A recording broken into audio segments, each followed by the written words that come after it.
Right, I'm gonna go. Right. Right. Hello everyone. Welcome to the SE25 cast, episode 5. My name is Jamabi, and with me today I have two regulars. Feel free to introduce yourself, guys. I'm Don't Step on the Crack, or D-Stock. I'm here with a Sharps Doom Bar to contribute plentiful conversation. And I'm Neocast. I'm here to spread the doom and gloom that has fallen upon Palace. Alright, now I'm gonna try and hold the tears back for this one, but shall we move on to the Everton game, which I actually trekked all the way to Liverpool for. So, Don't Step, what do you reckon of the team setup that we had for this game? Well, I think when I first looked at it, I was sat with my son, and there was that moment of, how do you explain to someone that no one good's playing? You're standing there thinking, oh, this is not going to be a great day. If it's either going to be amazing, Roy's going to have called it. We're coming home 5-0. I was wrong. It wasn't that. No, it really was quite dire seeing the team sheet, especially because you saw Sacco back, you saw him play well, and do well when he came on for Kelly, and then you see him gone, and Fosu Mensah, someone who has been slated on the pod a couple times already for per positioning, come on, and you just see him at centre back, and you're just going, I don't think he's ready for that. I saw the team sheet, I was like, I don't think that's going to work. And I honestly didn't expect Sorloth to be out wide. It's like, oh, we'll play the two striker system we have done all the time up to now. And he just was out wide. He did well out wide, but no, I did not expect that team. No. Considering that if you look at our under-23s that played today, and you kind of, I'm not saying that each one of them's ready to go straight into the first team, but we've got a lot of young, tricky, fast players that could have played on the wing. Lamika, Lakilo, at a push, Kirby, and none of them, I don't think any of them were even on the bench, were they? So I don't think so. Yeah, no. There was talk on the sub and on the Discord of playing Soiree as the left back, pushing PVA up. And for me, that's the kind of thing I was genuinely expecting. I was genuinely expecting a left winger in a 4-4-2, or maybe playing Sorloth in a kind of 4-5-1 with the fifth midfielder being behind Benteke. A centre forward, basically. Yeah, exactly. In that number 10 role, and I didn't know what to make of it, and I've enjoyed Roy as a manager, coach, whatever you want to call him. The way we attack City, the way we went against Arsenal, although we lost at home, we gave a good showing of ourselves. I genuinely didn't know what to expect against Everton. This is the first game where I think Roy has got it wrong. Every game up to now, he's done something, and we've looked okay at certain points of the game, and we've done well. First half was all right, but it was very shaky even still. This is the first one where I don't think it's entirely Roy's fault. I think it's just due to who he could select, and he had to make do with a patchwork quilt, basically. But I think this is the first time where just how we were set up was just wrong to face off against Everton. Yeah, no, I was just going to bring it to the sort of first half. Like, even though I was there, I thought we played, we were both bad, but on the second half, it looked like Roy didn't say something that Sam did, and Everton seemed to come out really up for it. But just to take it back with the Sacco injury, Neo, you sort of worried for Sacco and our defence, or do you think that we've got enough players coming back soon that will be able to cover for what's happened? I think with Ward back, who played a good game versus Everton, he did everything that was required of him, nothing more obviously, but he showed that he should be starting right back over Timothy. His positioning was excellent, and he stopped a lot of attacks, a lot of counters. Unfortunately, it wasn't enough to keep the goal count down, but he did everything that was required. And considering Sacco's injury is apparently not going to be too long term, and he should be back for Spurs, I think getting two of those defensive players back, even though we've lost one in Kelly, should help us quite a bit and help us be more solid, because obviously we've seen the Tompkins-Sacco partnership, and it has worked immensely well in the past. Ward's a decent right back, we can all say that. And Patrick Van Aanholt hasn't done too badly at left back. Been a couple shaky incidents, but he's been better than he has been at times. So I think the defense right now is okay, and it should be fit enough to carry us through the rest of the season.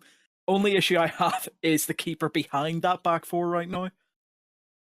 Yeah, he didn't have the best of games, Hennessy. I know he has his ups and downs, and I don't think he done terrible, to be fair, because the first goal was a deflection. But if we to speak about Soloff and Benteke a bit more, and don't step. What did you like make of Soloff and Benteke in the first and second half? Did you think that they both changed, considering that Soloff hasn't played 90 minutes in quite a while? I was pleased to see Soloff get a start because he's come off a summer training camp. He's, he should be fit enough, and I'm sure we'll get on to Big Sam talking about Cenk Tosun, but they should be fit enough to come in and do at least 60 minutes, and if not 60 minutes, then a half. And I thought he worked hard. I thought he tracked back well, which, for a guy who's been playing centre forward and banging in goals for fun, probably isn't something he was expecting to have to do. So I thought he worked hard. Benteke was frustrating. I don't think there's any Palace fan who wouldn't kind of begrudge Christian Benteke a goal, but I think we all know he's worked hard enough to get a few. And I mean, in expected goals charts, he's high up the list. In scored goals charts, he's near the bottom. And unfortunately, it's not been a blip for a match or two. It's been his story of the season, and unfortunately, that carried on with Everton.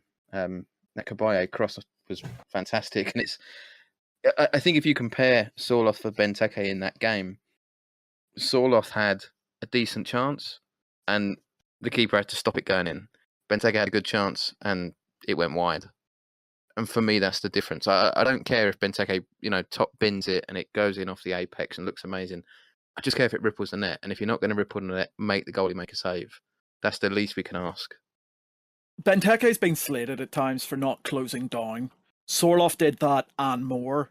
He's the first time I've seen a striker close down that well and that effectively since Connor Wickham, which, to be honest, is high praise because I obviously really liked Wickham. And Sorloff did well as both a provider and a striker. He had the good shot, forced the keeper to make a save, but he also put in a couple good crosses for Benteke, which Benteke being Benteke obviously missed. But Benteke, the damning thing about Benteke right now is the big missed chances, whatever a big missed chance is he's currently tied for first with Mohamed Salah with 18 big chances missed. The difference between Salah and Benteke is goals scored, Benteke 2, Salah 20. Which, considering where we are right now, yes, we create a lot, and even in this game we've had, 16 shots, 4 of which were on target. We are wasteful in front of goal.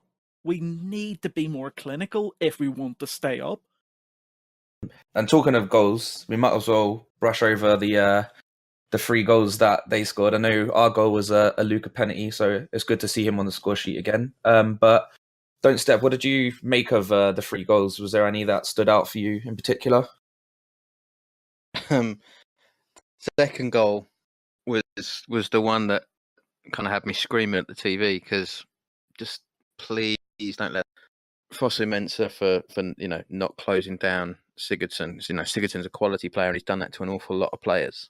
And then Hennessy gets beaten by a very slight deflection. He may have got it if the deflection didn't come. The third goal, I'm not saying I'm disinterested, but we had 2 big chances that we've just talked about before that. And for me, if we've stopped the first one or the second one and we've put away one of our 2 chances, I think we're going into that last 20 minutes with our tails up and it's a different game. But unfortunately, we know what came out of it. From my perspective, I'm looking at our squad in terms of who we've got left who can walk. I'm looking at Gyro, I'm looking at Soiree, and I'm looking at Milivojevic. Now, assuming our midfield can look after itself without Luca in the middle, can we play any of those three as centre-backs? Or even Joel Ward and leave Fossey Mensah out on the right? I think we've got 4 options that I'd rather have seen play centre-back than Fossey Mensah. I would go for Gyro because he has experience and he's played that at a competitive level for a good amount of time at Ajax. Yes, it's not the most competitive league in the world, but he does have that experience, and he did come here as a centre-back who's been moved forward into DM, which he can play, and he does play quite well. But I'd in our current situation, I would rather see him as a centre-back. I don't think he's physically ready for it, but I think just his positioning and his ability to close down balls and stop and intercept play would be better than anyone else, including Delaney, who doesn't have kneecaps anymore. Yeah, I was just gonna jokingly mention Delaney, but yeah, I sort of agree with that as well, to be fair. And yeah, speaking about the players that we have got, I hate to mention my boy every time I'm on here, but why is Chungy not getting a chance? That is that is my question to, let's say, Neo. Why is he not getting a chance? Come on, Zaha's injured. Come on, Chungy. That's it. Show what you made of. If every manager hasn't started him since basically Pardew, and Maka is being put on the wing in front of Lee, how shit must Lee actually be? I don't know. Well, I think he needs a chance anyway, but we'll see. We even got Rakip, who scored, like Don't Step said about the under-23s. I know he scored in his first game there. So, was you at that game, Don't Step, as well? No, I didn't make it to that one. I caught it live on the stream, but to your point, the only way I would put Chungy in this team is if we played 3 at the back and a 5 across the middle, and I'd play him as a second. I'd play him as a second striker. Yeah, it seems, well, he's got a finish on him when he wants to, but do we think that Roy, I know we discussed this in the last episode, Neo, but do we think that he should be making more substitutes, or are we happy with what he's doing? I think there's only really one person he could have brought on, and that was Rakip, who did play earlier in the week with the under-23s before that game, so might not have been completely fit. I just think with all the injuries that we have, just the bench is so weak that there's not really anyone we can bring on. With fucking Henry, a keeper we've never heard of, on the bench. If Hennessy gets injured now, how fucked are we? Yeah, it's not good. But I think, and I want to make a point about the substitutions, because the substitutions vex me when I'm watching and when I'm at Selhurst. I'm an unhappy bunny in my little seat. But the one thing that gives me some solace around substitutions, when I was a young boy, my father said to me anyway, when I was a young boy at Selhurst a very long time ago, Steve Coppell did not like making substitutions, did not like rocking the boat, and he would make them late. And Roy's got a little bit of that in him, a little bit of old school, of if this is working, you don't have to change it. And if you can give them instructions, like, say, we went in at half-time, give them 15, 20 minutes. And I think if I hadn't been through the Coppell era of my dad next to me having absolute kittens at the thought of no substitutions every game, or one substitution in the 85th minute, I would be more anxious. And I think given the squad as well, if we had Wilfred Zaha on the bench, I think he's coming on every game. But yeah, at the moment, he's not got a lot to pick from. But yeah, for me, it's an old school thing. It's yeah, it's fair enough. Talking of substitutes, shall we talk about the Schneiderlin incident and Allardyce in general? Because I know he didn't get the greatest reception when Schneiderlin came on for Everton, and I think obviously it's because they wanted to see that Tosun come on. So, Don't Step, what did you make of that whole situation? Well, I think Palace fans generally, we don't tend to boo a player, certainly not our own player, but for a long time we've booed the team.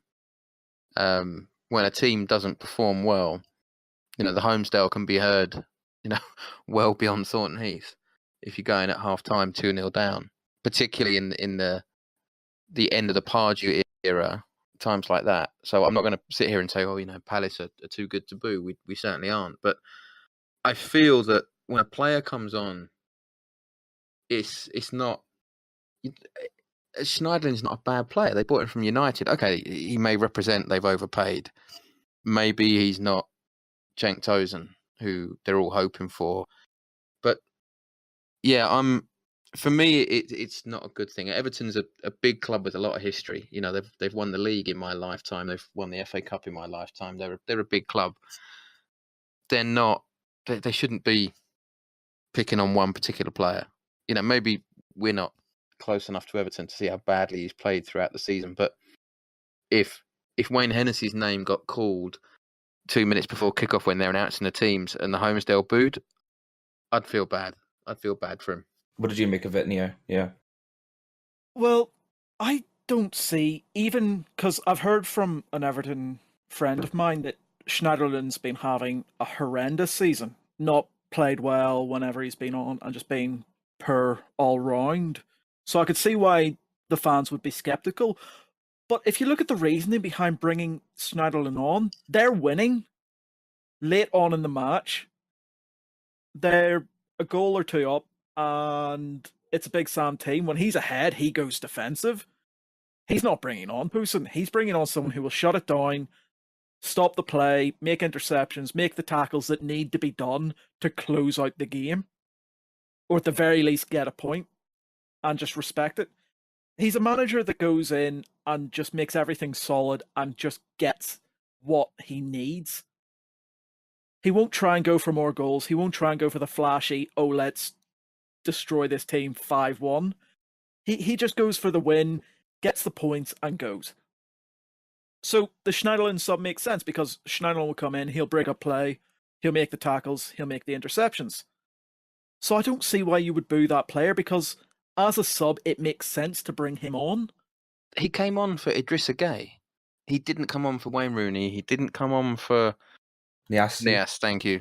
Yeah, it's a like-for-like substitution. I do think Big Sam enjoys being Big Sam. He enjoys the pint of gravy. He enjoys fucking off the Everton fans who are paying him the millions a year.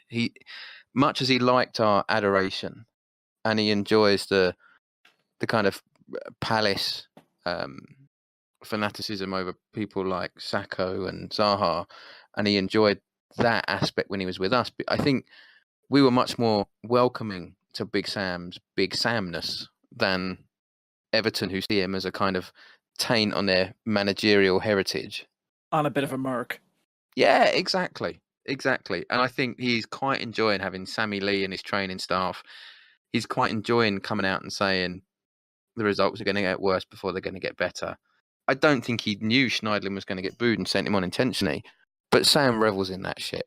He loves being the guy that causes the headlines and enjoys being the centre of attention. Yeah, I know I said earlier when I first came on, just going back to the point you made about the Homesdale being heard from practically further than Thornton Heath. I thought the atmosphere at Goodison Park was shockingly bad, and I would even go as far and say it was worse than the Emirates when I was there. I did speak to an Everton fan on the train home, and he agreed. He just said there was something weird about the atmosphere there. I don't know what you guys thought on the telly, but it was just awful. For me, it's quite interesting. I don't know many people who go to away games. I used to sit in front of a bunch of guys who always went to away games, and then as they've got older, they've moved away, and some of them don't even come to the matches anymore. What was it like as a Palace fan? Obviously the boys who go from the HF are making a bunch of noise, but what was it like amongst the Palace fans at Goodison? What was there a... At first, obviously, we were all up for it, and we got through the first half. And yeah, I was sitting right near the front row 8, I believe, and it seemed like most of the noise was coming from back. So, I mean, I was pretty much pissed out of my head. So I was one man, like just you need that one guy who's just to start the song. So they would start them, and then I would continue down the front. And like I said earlier, the Everton fans. I truly think that atmosphere was worse than the Emirates. I couldn't believe it. I didn't have any clue that Goodison was that bad of an atmosphere. And I'm not sure if one of their fans died or something, but I think something like the 28th minute, we was all clapping, and then Everton started singing, and it was just like, wow, like it was so loud. You just think, how is it that loud? And you're not, I mean, like props to the Palace lot. I think just because the game before, obviously in the Newcastle game, we clapped at the 36th minute, and every Palace fan that I could see just clapped without questioning it. So that was really nice of them. But yeah, I think after the first goal went in, people put their heads down a bit, and then it was just like, well, 0 and you still don't sing, and then 2-0 and it's 2-0 and you still don't sing it, and then 3-0 it was just sort of like, right, this is boring now. Like this is just it's just crap now. There's no point even singing that anymore. But yeah, it was. I always say I mean, I would love Palace to win every time I go away, but half the time it's just it's a good day out, and I thoroughly enjoyed the whole day. So the last point I wanted to go on this match is, I know we sort of brushed over the Zaha thing, but Neo, do you think that we truly missed Zaha and we're going to suffer in the next couple of games, or do you think we can work around it and move forward? I think having Zaha on the pitch would have improved us, and I think it would have made it more likely that we'd get a draw. Because just the space that Zaha creates just by being on the pitch and drawing people towards him. Because, of course, Sam's been here. Sam knows how lethal Zaha is. So he will have known, just get people around Zaha. Do not let Zaha do anything, which would have in turn created more space for the team. And I think having two strikers on the pitch at that point would have been even more helpful, because then they would have more space and we probably could have done more, especially with Sorloth closing down and going to get so many balls, winning it, and just getting into good positions and having good movement, which is something that I would have said we've been lacking from a striker. But I think we would have got a draw. I don't think we would have won that. But I think Wilf cannot be the team. No player should be the entire team, and I think it's good that we have a chance. We don't have too many games, but I think Wilf needs a rest because he hasn't been performing to the stat. He started the season off wondrously and he finished last season wondrously, and then he slowed down before his injury, and you could just tell he wasn't having the best of performances. So I think the time off will actually help Wilf, and Wilf will come back even better. The teams around us seem to be on our tails now. So if we speak about, well, West Ham won, which is bad. Huddersfield won, which is bad. Newcastle won, which is bad. Swansea won, which was bad. And then Brighton and Stoke, I mean, that's okay that they drew, but don't step. Looking at them results, how fucked are we, do you think? I'm the person on the sub, the one person in July when they appointed who was like, okay, I think we're going down. And I don't want to be proved right. I absolutely don't. Particularly, I quite like Roy. I like the way we're playing. But my big kind of thing with these results around us are, it doesn't actually matter where we are in the table at any point in the season, except after that 38th game. So I think you've got to look at the games we've got coming up and just look at how many points are we going to pick up between now and then. And we're on, let me just make sure I'm not lying to you. 27. Thank you, 27 points. So we need a minimum of 11 points from 11 games, which is still doable. But at some point, you've got to look below you and see West Brom. They need 20 points from 11 games. That's a hard slog. That's nearly impossible. But Stoke, Southampton, Huddersfield, Swansea, they're all below us by only 1 or 2 points. They can easily get the same points we could. You know, the difference between needing 13 points and needing 11 points, it's the same, because those 2 points is really a win or a draw. And if it comes down to the last day of the season, you only need a draw, you got to go and play for a win. So it's one of those games, one of those points in the season where, for me, I'm looking forward, and I'm sure in a minute we'll end up talking about our run-in. But I disagree with the people who think we've got an easy run-in. We have to be getting a point a game. We have to be getting, and it doesn't matter if we get 5 points out of 5 games by getting a win, 2 draws, and 2 losses. You know, we can go for 6 and 6 and get 2 wins and 4 losses, but we have to keep that average up, because as soon as you're sucked into this, there isn't a way out, because those teams around us, they're scoring more goals than us. Our goals scored for the season is 25. We've got Stoke with more, Southampton with more, Newcastle have the same, West Ham have got 34, and Watford 37, Bournemouth 31. The teams around are scoring more than us. And when you look at Swansea, they've only scored 20, but they won 3 of their last 5. So clearly they're starting to score goals, and that 20 doesn't really represent how well they've done. And obviously our first 4 to 7 games don't really count, but we've now had 20 games since then to put it right. So yeah, for me, every game counts. You can't rely on those last 5 or 6. It seems like the only team this match week who's decided to do us a favour is Chelsea. But the thing is where we are right now, we shouldn't be reliant on other people to do us favours, because it should be in our own hands. And Roy's done wonderfully in 20 games to get us up to a point where games played and points earned is basically the same. In fact, I think it is the same. The issue is we needed more before now because of our upcoming fixtures. Because if you look at our next 6, how many points realistically can we get from that? Yeah, there's a 3-pointer. Well, there's a 6-pointer in there against Huddersfield. That's the one we're all looking at. Because there's Spurs, United, Chelsea, Liverpool, Huddersfield, Leicester. Huddersfield, Yes. Liverpool. Yeah. And Yeah, we've got to be picking up points against some of those big teams, even if it's just a 1 here and there. We've got to try and keep pace with the point of game. Yeah, I agree with that as well. Yeah, so we'll move on. I don't know if we mentioned it, but obviously we are 15th and we're literally 1 point away from the relegation now. So we'll see how that ends up. Like I said, I think it's best for us to be keeping our heads up and not sort of looking down at the next games, which, like we said, is our next actual game is Tottenham at home in a couple of weeks. So what are we thinking of this, Neo? Do you think we can change from the Everton game going forward? And do you think Kane's going to score against us? I think it'll be similar to our previous couple of Spurs game. A very tight game, and then they score a wonder goal, and it ends 1-0.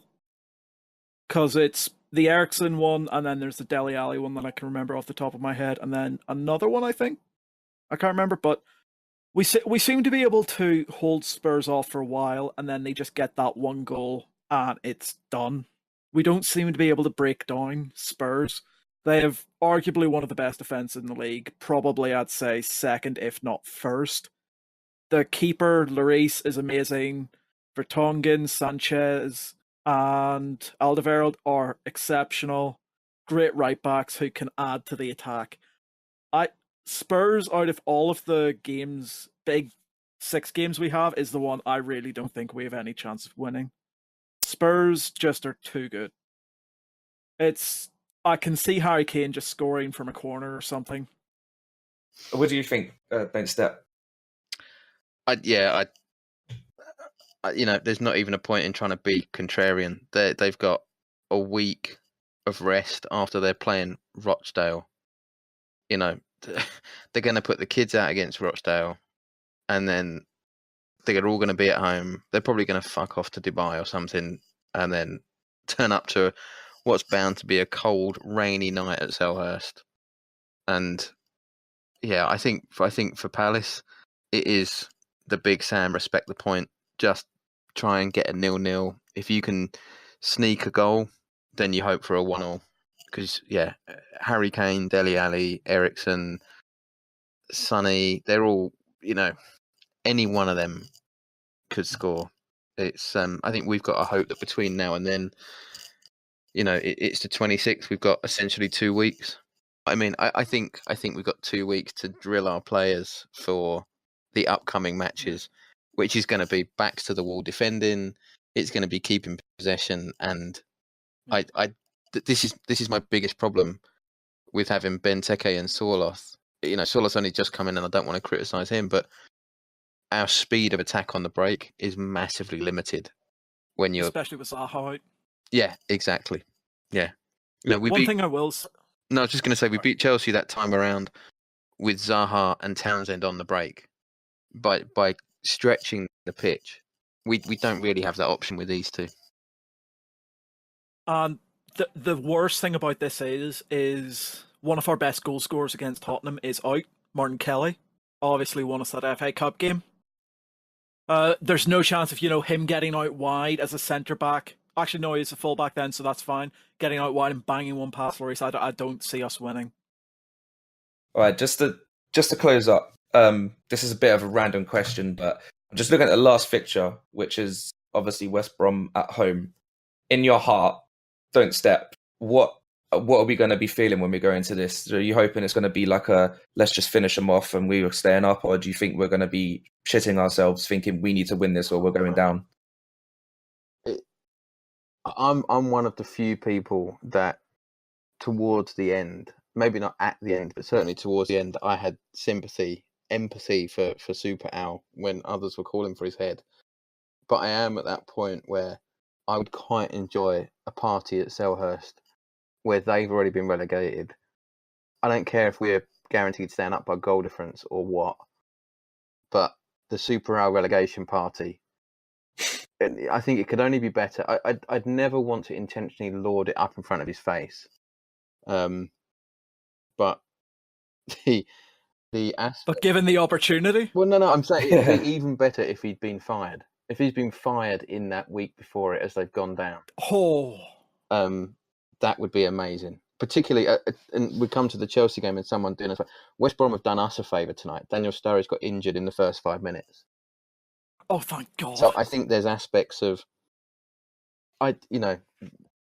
we as fans, every fan of every club will tell you that their club's already put them through too much stress and misery.